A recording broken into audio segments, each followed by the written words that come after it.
Case FIR number 84 under section 8/20 NDPS act. कल शाम को जो है पुलिस को एक रिलायबल सोर्सेज से इंफॉर्मेशन मिली थी कि यहाँ करगिल टाउन और इसके गिरदो नवा में जो है वो कुछ ड्रग्स की सेलिंग हो रही है। उसी स्पेसिफिक इंफॉर्मेशन पे एक पुलिस की टीम कंस्टिट्यूट की गई जो SHO करगिल इंस्पेक्टर मंजूर की सुपरविज़न में, और जो हमारे यहाँ नारकोटिक्स ड्रग्स के इंचार्ज हैं हमारे सब इंस्पेक्टर, इनके हमरा जो है वो SHO के गए और ये तकरीबन 3 लोगों को गिरफ्तार किया गया है इस केस में, जिससे ये मालूम हुआ कि इन लोगों ने तकरीबन 1 kg जो है वो चर्स कश्मीर से यहाँ लाई थी, जो वहाँ से तकरीबन 1 लाख रुपए की इन्होंने लाई, और यहाँ पे ये उसमें तो टोटल जो है वो 30 छल्लीस जो हैं वो छलियाँ जो हैं वो स्टिक्स जो हैं वो बेच रहे थे, जिसमें एक छल्ली की कीमत इन्होंने तकरीबन मार्केट में 4.5 से 5 लाख रुपए की ये बनती है। इसमें से आधा kg तो ये फरोख्त कर चुके हैं, जिसमें मोस्टली जो है विक्टिम्स जो हैं वो स्कूल गोइंग चिल्ड्रन और कॉलेज गोइंग चिल्ड्रन हैं, उनको ये फरोख्त कर रहे हैं और अपने जो है वो ज़ाती मफाद के लिए शॉर्टकट में इतना पैसा कमाने के लिए उस चीज़ को, और हमारी जो यहाँ करगिल की एक यंग जनरेशन है उस पर बुरे असरात पड़ रहे हैं। करगिल को आज तक जो है हम इसी नज़रिए से देख रहे थे कि यहाँ ड्रग्स और बाकी जो ये नशावर अद्वियात हैं उनका बड़ा कम सेलिंग होती थी मार्केट में, काफ़ी अच्छा चेक भी था पुलिस का, लेकिन ये बड़ा एक हमारे लिए शॉकिंग भी था हमारे लिए ये कि जब हमने इनकी फर्दर इंटेरोगेशन की और इंटेरोगेशन में हमारे नॉलेज में ये आया है कि तकरीबन 25 से 30 ऐसे लड़के हैं जो अभी एडिक्ट हो चुके हैं, उनमें से 2-3 जो है वो तो बहुत ज़्यादा एडिक्ट हैं। उनके लिए भी हम देख रहे हैं कि ड्रग डी एडिक्शन सेंटर में उनको रिहेबिलिटेशन के लिए भेजा जाए, और बाकी जो बच्चे हैं उनके लिए हमारा यही है कि उनको हम देखेंगे कि कितना तक वो एडिक्ट हो चुके हैं। अगर ज़्यादा एडिक्ट हैं तो उनको भी हम जो है वो करेक्टिव मेजर्स के तहत जो है वो ड्रग डी एडिक्शन सेंटर्स में भेजेंगे। अगर वैसे नहीं हैं तो उनके पेरेंट्स को भी बुलाएंगे, इन बच्चों को भी बुलाएंगे, और इनका एक ब्रेन स्टॉर्मिंग सेशन जो है वो डिस्ट्रिक्ट पुलिस करगिल करेगी, ताकि वो फर्दर जो है वो इस चीज़ में इंडल्ज ना हों और अपने आप को अपनी ज़िंदगी को बचा पाएँ। इसके अलावा जो है हमारे पास जो पिछले तकरीबन 1 महीने के अंदर हमने 5 FIRs जो हैं वो इसमें country made illegal selling of liquors में जो है 5 FIRs पुलिस स्टेशन करगिल में लगी हैं,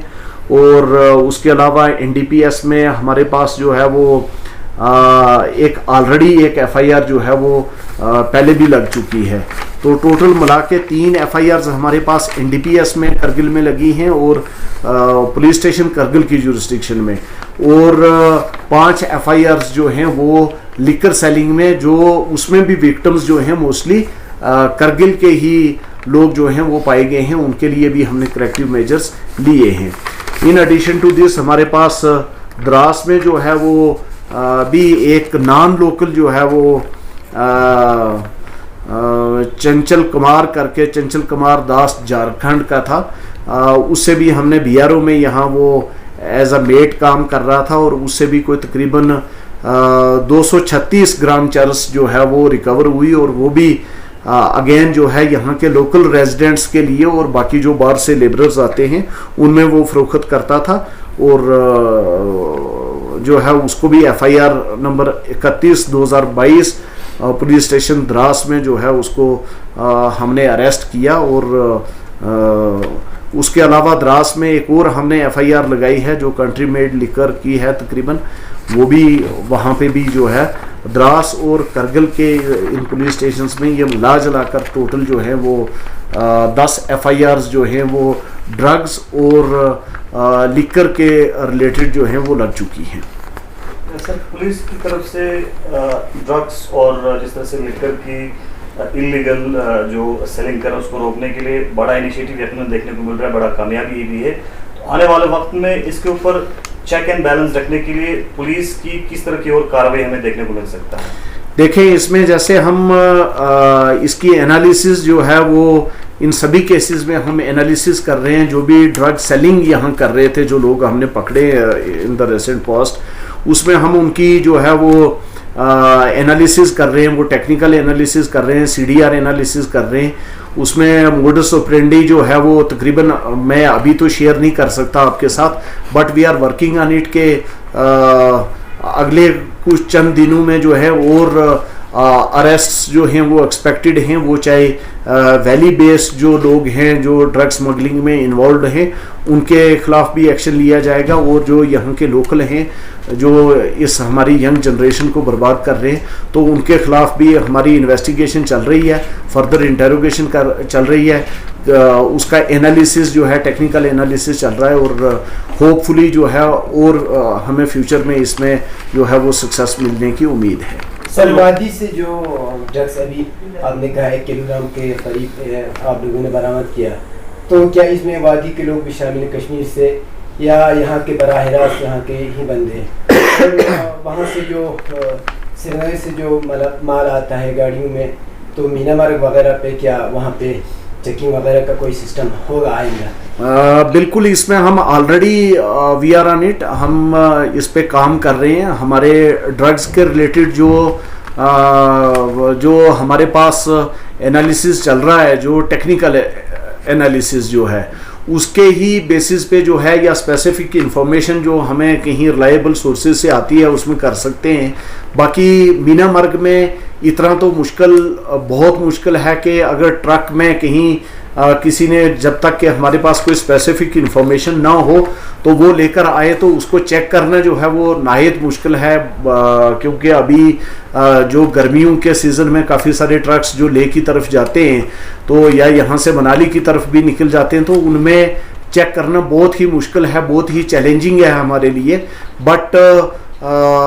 थैंक्स ऑलमाइटी के इसमें हम जो है हमें स्पेसिफिक इंफॉर्मेशन मिल रही है, उसी के बेसिस पे जो है हमारे पास पिछले 2 महीनों के अंदर तकरीबन 10 FIRs का लगना जो है वो इन इट सेल्फ एक्सप्लेन करता है कि हमारी इसमें जो एफर्ट्स हैं वो चल रहे हैं, कंटिन्यूसली चल रहे हैं और आइंदा भी चलते रहेंगे। सर, ड्रग्स के स्मगलिंग में लोकल की इन्वॉल्वमेंट की क्या परसेंटेज है और किस तरह की आप लोग कार्रवाई ले रहे हैं, क्योंकि इसके ऊपर सख्त कार्रवाई करने की ज़रूरत है?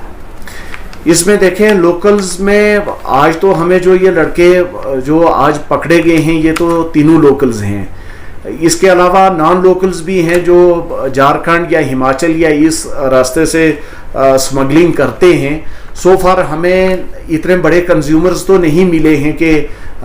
जिनकी बड़ी ज़्यादा कोई तादाद हो के कंजम्पशन लेवल आई हो, लेकिन इक्का दुक्का कहीं जो है स्कूल गोइंग बच्चे जो हैं कि कहीं अपनी मौज मस्ती के चक्कर में वो इक्का दुक्का सिगरेट पीने वाले अभी उतने हाईली इन्वॉल्व नहीं हुए हैं। तो लेकिन इन्वॉल्वमेंट हम बिल्कुल ही ये भी नहीं बोल सकते कि इन्वॉल्वमेंट नहीं है, इट इज़ गोइंग ऑन। और उसमें मेरी आप लोगों के माध्यम से जो है पेरेंट्स के लिए भी एक रिक्वेस्ट रहेगी कि हम सब के नंबर आपके पास मौजूद हैं, थाना का नंबर, पुलिस स्टेशन का नंबर, SHO का नंबर, चौकी ऑफिसर का नंबर, DSP हेडक्वार्टर का नंबर, मेरा नंबर, SSP साहब का नंबर। तो जो भी हमें इंफॉर्मेशन देगा उसकी, अगर आपको कोई ऐसा ड्रग एडिक्ट उसके बिहेवियर से पता चल जाता है, उसकी आंखों से पता चल जाता है, उसके हरकतों से पता चल जाता है, तो अगर ऐसी किसी के पास भी कोई इन्फॉर्मेशन आए तो काइंडली वो हमारे साथ शेयर करें, ताकि हम उनके ही बच्चों को, जो हमारे ही बच्चे हैं, उनको हम बचा सकें इस ड्रग्स की इस बड़ी लानत से, इस बड़ी जो ये है उससे बचाया जा सके बच्चों को कि वो इसमें इंडल्ज ना हो। सर डिस्ट्रिक्ट हॉस्पिटल करगिल में इस तरह के केसेस देखने को मिलता है, तब आपकी तरफ से कोई स्क्रीनिंग होता है? नहीं, करगिल में अगर हॉस्पिटल में कोई ऐसी इंफॉर्मेशन आती है तो वो हमारे साथ शेयर करते हैं। अगर कोई भी ड्रग्स रिलेटेड उनके पास कोई ऐसा पेशेंट गया है तो वो हमारे साथ इंफॉर्मेशन शेयर करते हैं। लेकिन अभी इस साल में कोई रवां साल में कोई ऐसी इंफॉर्मेशन नहीं आई कि कोई ड्रग रिलेटेड उनके पास कोई इंसिडेंट गया हो और उन्होंने हमारे साथ कोई ऐसी इंफॉर्मेशन शेयर नहीं की है। लेकिन हमने उनको ऑलरेडी रिक्वेस्ट की हुई है कि हम ड्रग डी एडिक्शन सेंटर में या बाकी वाला भेजेंगे, जो भी करेक्टिव मेजर्स हैं वो लिए जाएंगे उनके खिलाफ। तो ये हम ऑलरेडी आपके माध्यम से पब्लिक को भी बताते हैं और बाकी भी जितने भी सिविल सोसाइटी के मेंबर्स हैं, एक्टिव मेंबर्स हैं, उनसे भी हमारी यही रिक्वेस्ट है। सर, जिनको अभी आप लोगों ने गिरफ्तार किया, पकड़ा है, एफआईआर लगा है, वो क्या पहले वो नए चेहरे हैं या उससे पहले पुलिस के रिकॉर्ड में कोई क्राइम वगैरह है? नहीं, ये ऐसे तो आवारागर्द लड़के थे, लेकिन ड्रग्स के रिलेटेड इनकी हमारे पास कोई भी इंफॉर्मेशन नहीं थी। ये हमारे लिए नई चेहरे